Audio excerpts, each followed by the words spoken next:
आज एक नालायक बेटे के बारे में कहानी लाए हैं। कहानी बहुत अच्छी है। वीडियो को पूरा देखें और मेरे चैनल को सब्सक्राइब करें। माँ बाप अपने बच्चों से बहुत सी उम्मीदें रखते हैं और अपनी उम्मीदों के अनुरूप अपने बच्चे को शिक्षा देते हैं, लेकिन कई बार कुछ बच्चे अपने माता पिता की सोच से परे अलग ही दिशा में अग्रसर होते हैं। ऐसी ही एक लड़के की कहानी है जिसका नाम मोहन था। मोहन स्वभाव से लापरवाह किस्म का लड़का था, इसलिए वह अपने हर काम बिगाड़ लेता था, जिसका खामियाजा उसे और उसके माता पिता को भुगतना पड़ता था। मोहन के माता पिता को मोहन के भविष्य की चिंता हमेशा बनी रहती थी। मोहन ने अपने कॉलेज की पढ़ाई अधूरी ही छोड़ दी थी और सारा दिन आवारागर्दी करते गुजारने लगा था। मोहन के जीवन का कोई उद्देश्य नहीं था। वह अपने माँ बाप का इकलौता नालायक बेटा था, जिस पर उसके माँ बाप को गर्व नहीं बल्कि शर्म महसूस होती थी। हालांकि इस बात से मोहन को कोई खास फर्क नहीं पड़ता था। एक दिन मोहन के पापा उसे बाजार से सामान लाने को कहते हैं, जिसके लिए मोहन को कुछ पैसे और सामान की लिस्ट देकर अपने काम में चले जाते हैं। पापा के जाते ही मोहन अपने दोस्तों के साथ बाजार जाता है और सामान की लिस्ट के अनुसार सब कुछ खरीद लेता है और अपने दोस्तों के साथ सामान का थैला लेकर थिएटर में फिल्म देखने चला जाता है। मोहन फिल्म में दोस्तों के साथ खूब मस्ती करता है। फिल्म खत्म होने के बाद मोहन अपने घर वापस आ जाता है। मोहन के पापा कुर्सी में बैठे टीवी देख रहे होते हैं।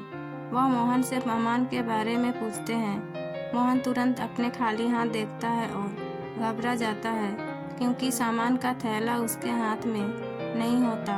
वह पापा से कहता है, पापा मैंने थैला अपने दोस्तों को दे दिया है, आप चिंता मत करिए, कल मैं थैला ले आऊँगा। मोहन ने थैला खो दिया था। इस बात से उसे रात भर नींद नहीं आती। सुबह होते ही मोहन अपने पापा के उठने से पहले ही अपने दोस्तों के घर पहुंच जाता है और उनसे अपना थैला ढूंढने के लिए मदद मांगता है। मोहन के सभी दोस्त उसी थिएटर पहुंचते हैं जहां वह फिल्म देखने गए थे। मूवी थिएटर वाला उन्हें बताता है कि कल मूवी शो हाउसफुल था, इसलिए दर्शकों की बहुत भीड़ थी। थैला के बारे में पता लगाना मुश्किल होगा। मोहन बहुत निराश हो जाता है। वह अपने दोस्तों से कहता है, अगर यह सामान नहीं मिला तो मेरे पापा बहुत नाराज होंगे। मोहन के दोस्त उसकी मदद करना चाहते हैं, इसलिए वह सभी थोड़ा थोड़ा पैसा मिलाकर मोहन को दे देते हैं और कहते हैं मोहन दोबारा से वही सारा सामान खरीद कर पापा को दे देते हैं। दोस्तों की मदद मिलते ही मोहन का खुशी का ठिकाना नहीं और दोबारा लिस्ट के अनुसार सामान खरीद कर घर चला जाता है। इस बार तो मोहन की गलती पर उसके दोस्तों ने पर्दा डाल दिया था, लेकिन जिंदगी के और भी मुकाम अभी आना बाकी थे। मोहन के पिता अपने एक दोस्त से मोहन की नौकरी के लिए सिफारिश लगवाते हैं, जिसकी वजह से मोहन को एक अच्छे कारखाने में मशीन ऑपरेटर की नौकरी मिल जाती है। हालांकि मोहन नौकरी नहीं करना चाहता, लेकिन वह कुछ दिनों तक अपने पापा की खुशी के लिए कारखाने काम पर जाने लगता है। मोहन को कारखाने में काम करने में कुछ ही दिनों में आलस आने लगता है और वह अपने काम में लापरवाही करना शुरू कर देता है। एक दिन मोहन की ड्यूटी सुबह 6 बजे से होती है। देर रात तक जागने की वजह से मोहन की नींद पूरी नहीं हो पाती, इसलिए वह कारखाने पहुंचकर कुर्सी में बैठे बैठे सोने लगता है। उसी समय मोहन के सुपरवाइजर उसे मशीन का रॉ मटेरियल चैम्बर खोलने को कहते हैं, जिसे एक बटन दबाकर खोला जाता था। मोहन नींद में मशीन को चालू करने का बटन दबा देता है, जिसकी वजह से एक मजदूर का हाथ मशीन के ब्लेड में दबकर टूट जाता है। हादसा होते ही फैक्ट्री में अफरा तफरी मच जाती है। मजदूरों का भीड़ मशीन के आसपास उमड़ पड़ता है। लोगों की चीख पुकार सुनकर मोहन की नींद उड़ जाती है। वह अपनी कुर्सी से उठकर भीड़ के साथ भागने लगता है। तभी मोहन को पता चलता है कि उसकी गलती की वजह से ही मजदूर का हाथ टूटा है। अचानक उसे घबराहट होने लगती है, उसका शरीर कांपने लगता है। वह भीड़ से मुंह छुपाए हुए अपने घर भागता है और घर पहुंचकर अपने पापा से सारी बात कह देता है। मोहन के पापा का गुस्सा 7वें आसमान पर चला जाता है। वह पहले से ही मोहन को नालायक बेटा मानते थे और अब मोहन ने इतनी बड़ी गलती कर दी थी जिसके लिए उसे जेल भी जाना पड़ सकता था। वह गुस्से में मोहन को घर से निकाल देते हैं। मोहन हादसे की वजह से बहुत दुखी था और उसके पिता ने भी उसे घर से बेदखल कर दिया। उसके जीने के सारे रास्ते बंद हो चुके थे। उसने तय कर लिया था कि वह आत्महत्या करेगा और वह ट्रेन से अपनी जान देने के लिए रेलवे स्टेशन पहुंच जाता है और ट्रेन के आने का इंतजार करने लगता है। तभी एक जोरदार हॉर्न की आवाज़ के साथ एक ट्रेन रेलवे स्टेशन में दाखिल होती है। ट्रेन के आते ही मोहन अपनी जगह पर खड़ा हो जाता है और पटरी में कूदने का मन बना लेता है। जैसे जैसे ट्रेन पास आती है, मोहन की धड़कनें बढ़ने लगती है और जैसे ही ट्रेन मोहन के करीब पहुंचती है, वह आत्महत्या करने के लिए ट्रेन के सामने छलांग लगा देता है। लेकिन उसी वक्त उसके एक आदमी टकरा जाता है जिसके हाथ में एक बड़ा सा बैग होता है।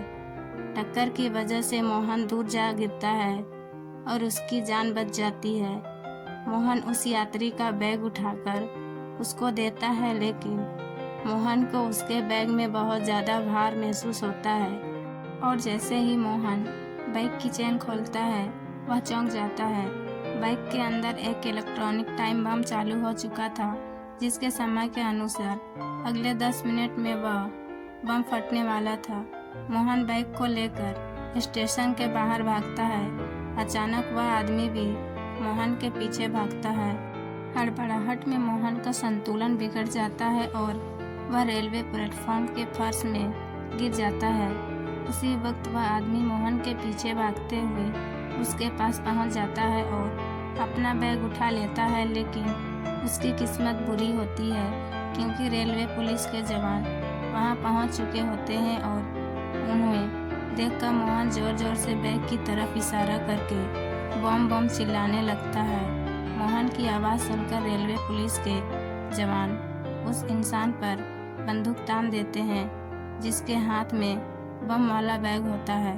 मोहन पुलिस वालों को बताता है कि अगले 10 मिनट में बम फटने वाला है। रेलवे पुलिस का एक जवान अपनी बहादुरी दिखाते हुए बैग लेकर रेलवे यार्ड की तरफ भागता है और पूरी ताकत से बैग को यात्रियों से दूर फेंक देता है और तभी एक जोरदार धमाका होता है जिससे रेलवे यार्ड में खड़ी मालगाड़ी का एक डब्बा क्षतिग्रस्त हो जाता है, लेकिन यात्रियों की जान बच जाती है। पुलिस की तहकीकात में पता चलता है कि वह आदमी आतंकवादी था जो आतंकी घटना को अंजाम देने के लिए ट्रेन में धमाका करना चाहता था, लेकिन मोहन ने उसके मंसूबों पर पानी फेर दिया था। इतनी बड़ी घटना की खबर जैसे ही अखबारों में छपती है तो सारे शहर को मोहन की बहादुरी का पता चल जाता है। मोहन के घर में पत्रकारों के साथ साथ पड़ोसियों और रिश्तेदारों की लाइन लग जाती है और इसी बीच मोहन अपने घर वापस आता है। मोहन के पिता अपने बेटे से गले लग जाते हैं। उन्हें अपने बेटे पर आज बहुत गर्व महसूस हो रहा था।